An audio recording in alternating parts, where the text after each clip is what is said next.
નમસ્કાર બેટા.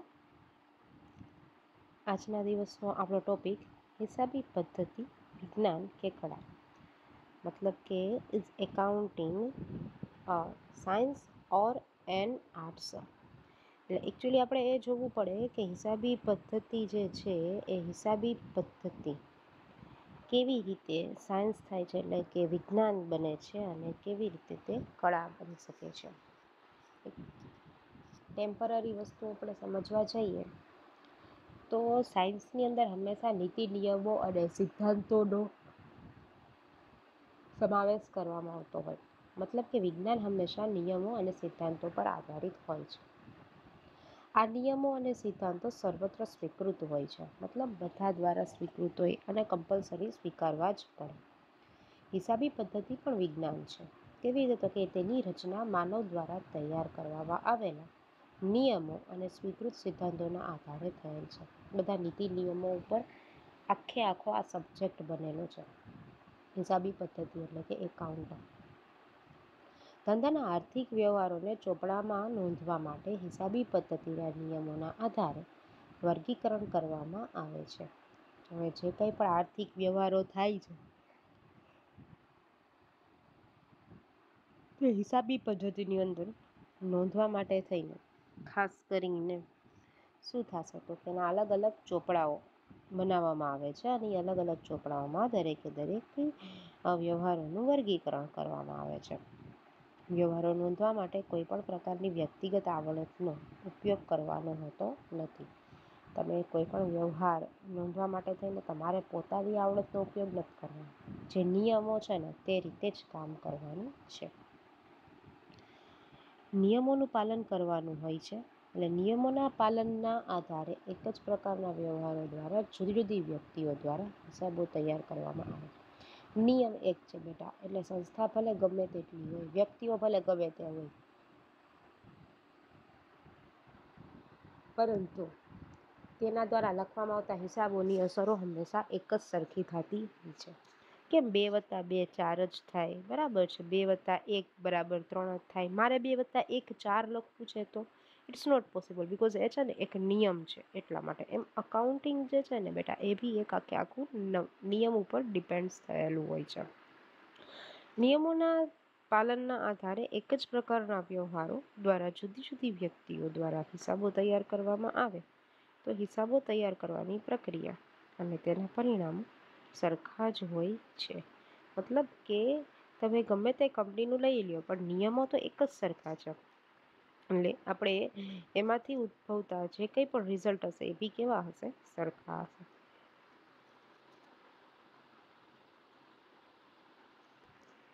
તમે એકાઉન્ટની જે ટેક્સ્ટ બુક ભણો છો એ બીજી સ્કૂલના વિદ્યાર્થીઓ પણ એ જ ટેક્સ્ટ બુક ભણે છે, બરાબર છે. એટલે કહેવાનો મતલબ એ બાબતનો કે એક જ બાબત હોય તો એના પરિણામો કેવા આવે? સરખા જ આવે.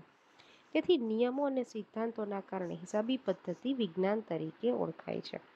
એના બેઝ મહત્વનો શું છે? વિજ્ઞાન છે. એના માટે એક આગવા નિયમો બનાવેલા છે અકાઉન્ટિંગની અંદર. હિસાબી પદ્ધતિ વિજ્ઞાનની સાથે કળા તરીકે પણ પોતાની ઓળખ ધરાવે છે. હિસાબી પદ્ધતિના મુખ્યત્વે 3 પ્રકાર પાડવામાં આવે: નાણાકીય હિસાબી પદ્ધતિ, પડતર હિસાબી પદ્ધતિ, સંચાલકીય હિસાબી પદ્ધતિ. હવે આ 3 પ્રકારની બેટા હિસાબી પદ્ધતિ છે. નાણાકીય એટલે ફાઇનાન્સિયલ, પડતર એટલે કોસ્ટ એકાઉન્ટિંગ, અને સંચાલનીય એટલે બિઝનેસ એડમિનિસ્ટ્રેશન. તો આ ત્રણેય હિસાબી પદ્ધતિની મર્યાદામાં રહીને હિસાબો તૈયાર કરવાની અને રજૂ કરવા માટે પણ કૌશલ્યની જરૂર પડે છે. આપણા ત્રણેય પ્રકારના નીતિ નિયમોને ધ્યાનમાં રાખીને હિસાબો બનાવવામાં આવે છે. એક જ બાબતને તેનું સ્વરૂપ અને અર્થ બદલાયા વગર અન્ય રીતે રજૂ કરવામાં આવે તેને કળા તરીકે ઓળખવામાં આવે છે. તમે નારી તું નારાયણીનો નિબંધ લખો છો, એક્ઝામ્પલ તરીકે તમે લખો છો, તમારા ફ્રેન્ડ લખે, બીજી કોઈ સ્કૂલનો સ્ટુડન્ટ લખે છે, તો તમે એ નિબંધને કેવી રીતે મઠારો છો? નારી તું નારાયણીના તમને આપવામાં આવેલા પોઈન્ટ્સ એક સરખા હશે, મતલબ કે એ એક પ્રકારનું સાયન્સ છે. પરંતુ એ આપેલા પોઈન્ટ્સ પરથી તમે નિબંધને કેવી રીતે લખો છો ને, એ તમારામાં આર્ટ હોવી જોઈએ. તો આપણને આ જ વસ્તુ કહેવા માંગે છે કે હિસાબી પદ્ધતિના નિયમો બધી જગ્યાએ સરખા હશે એટલે એ સાયન્સ કહી શકાય, પરંતુ તે નિયમોને આધારે તમે તમારા હિસાબને કેવી રીતે રેડી કરો છો તે એક આર્ટ છે. આજે આપણે એના પછીના સેકન્ડ ટોપિક ઉપર જઈએ છીએ તો કે હિસાબી માહિતીના ક્વોલિટેટિવ કેરેક્ટરિસ્ટિક્સ એટલે કે ગુણાત્મક લક્ષણો. હવે હિસાબી પદ્ધતિમાં જે હિસાબો તૈયાર કરવામાં આવે છે તેના ઉપયોગ હિસાબો તૈયાર કરનાર અથવા ધંધાના માલિક પૂરતો સીમિત નથી. હિસાબોમાં રજૂ કરવામાં આવેલ માહિતીનો ઉપયોગ વિવિધ પક્ષકારો દ્વારા કરવામાં આવે છે. આ પક્ષકારોમાં લેણદાર, સરકાર, ધિરાણ કરનાર સંસ્થાઓ મતલબ રૂપિયા આપનાર સંસ્થાઓ વગેરેનો સમાવેશ થાય છે. બેંક આપણને રૂપીઝ આપે ને બેટા, એની વાત થાય છે. લોન. હિસાબી પદ્ધતિ પાસેથી એ અપેક્ષા રાખવામાં આવે છે કે જે હિસાબો તૈયાર થયા હોય કે હજુ રજૂ થયા હોય તેમાં ગુણાત્મક લક્ષણો હોવા જોઈએ. આ લક્ષણોમાં વિશ્વાસ પાત્રતા, સુસંગતતા, સમજ ક્ષમતા અને તુલનાત્મકતાનો સમાવેશ કરવામાં આવે છે. આ લક્ષણોનું માપન થઈ શકતું નથી. આ ગુણધર્મોના કારણે હિસાબી માહિતીનો ઉપયોગ કરનારાઓનો વિશ્વાસ સંપાદન થાય છે. તેઓ કોઈપણ પ્રકારના ભય વિના માહિતીનો ઉપયોગ કરે છે. પોતાના સંબંધિત નિર્ણયો લે છે, મતલબ કે નફો થયો તો કેટલી જગ્યાએ રોકાણ કરવું. આ લક્ષણો અંગેની ટૂંકમાં સમજૂતી નીચે પ્રમાણે આપવામાં આવી છે. રિલાયેબિલિટી મતલબ વિશ્વાસ પાત્રતા. લખવામાં આવેલા હિસાબો સાચા છે, નીતિ નિયમોમાં માનીને લખવામાં આવેલા છે એવો વિશ્વાસ કાયમ રાખવામાં આવે છે. જોઈએ એની અંદર કે હિસાબી માહિતીનું પ્રથમ ગુણાત્મક લક્ષણ વિશ્વાસ પાત્રતા છે. તૈયાર થયેલ માહિતી સંપૂર્ણપણે વાસ્તવિક ચિત્ર રજૂ કરે છે, એટલે કે ધંધાકીય એકમમાં અત્યારે હાલમાં ખરેખર શું ચાલી રહ્યું છે તે બતાવે છે. તેવો વિશ્વાસ માહિતીનો ઉપયોગ કરનારાઓને હોય છે.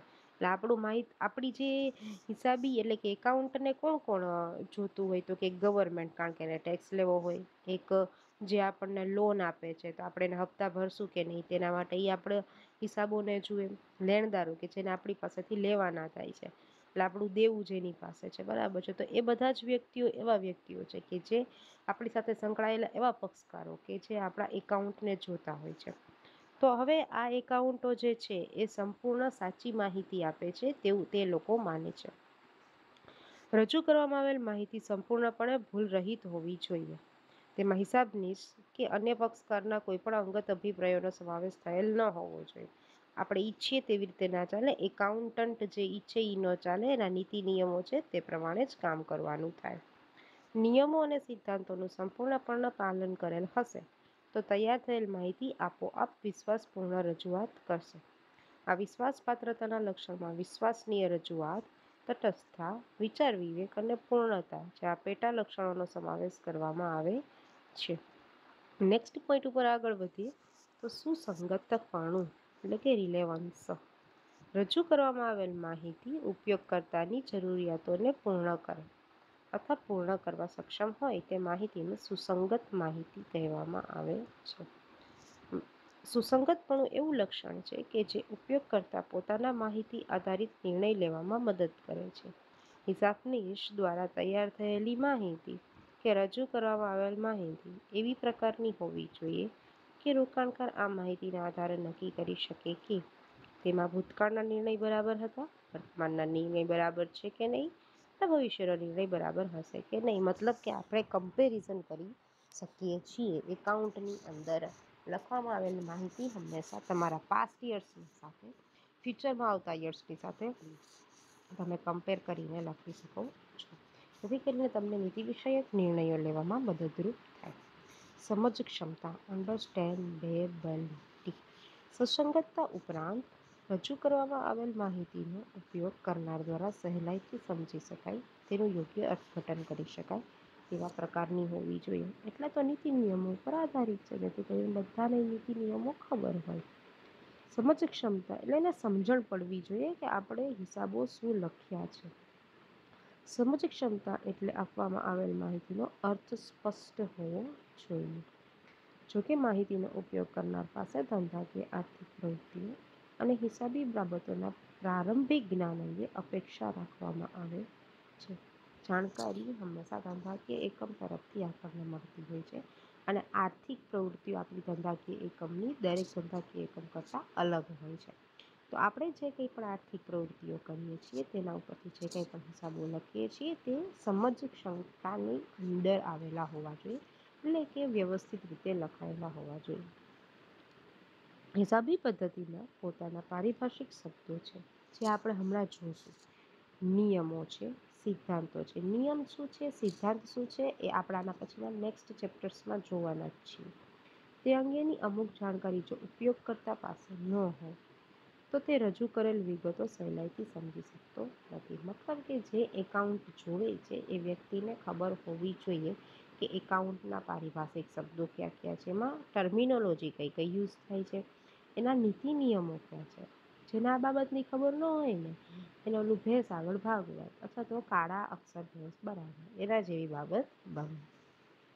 ટૂંકમાં હિસાબોમાં રજૂ થયેલ માહિતી સમજ ક્ષમતાનો ગુણ ધરાવતી હોવી જરૂરી છે, તેમજ ઉપયોગકર્તા પણ અમુક અપેક્ષિત બાબતોની જાણકારી ધરાવતો હોવો જોઈએ.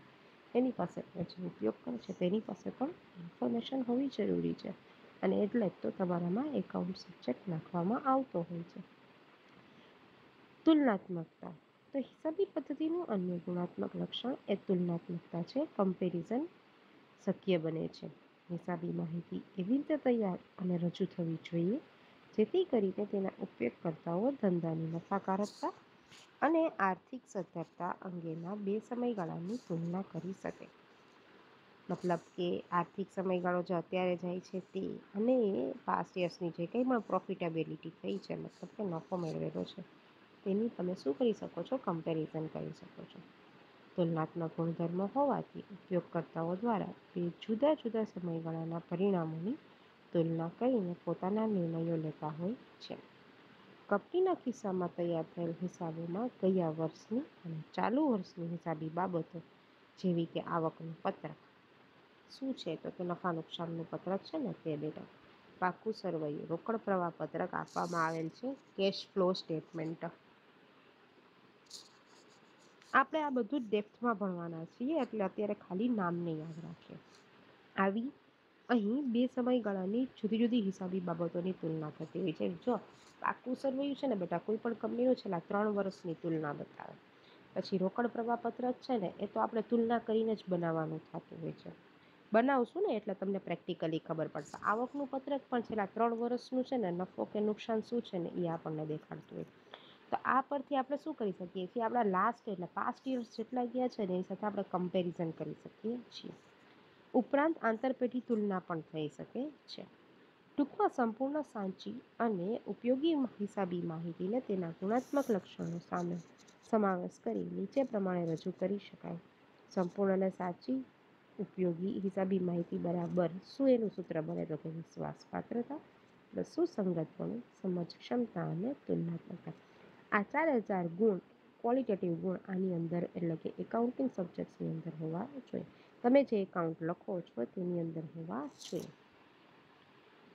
આપણે આગળ વધીએ છીએ હવે હિસાબી માહિતીના ઉપયોગકર્તાઓ અને તેમની જરૂરિયાત. હવે એવા ક્યાં ક્યાં વ્યક્તિઓ છે કે જે આપણી આ માહિતીનો ઉપયોગ કરતા હોય છે.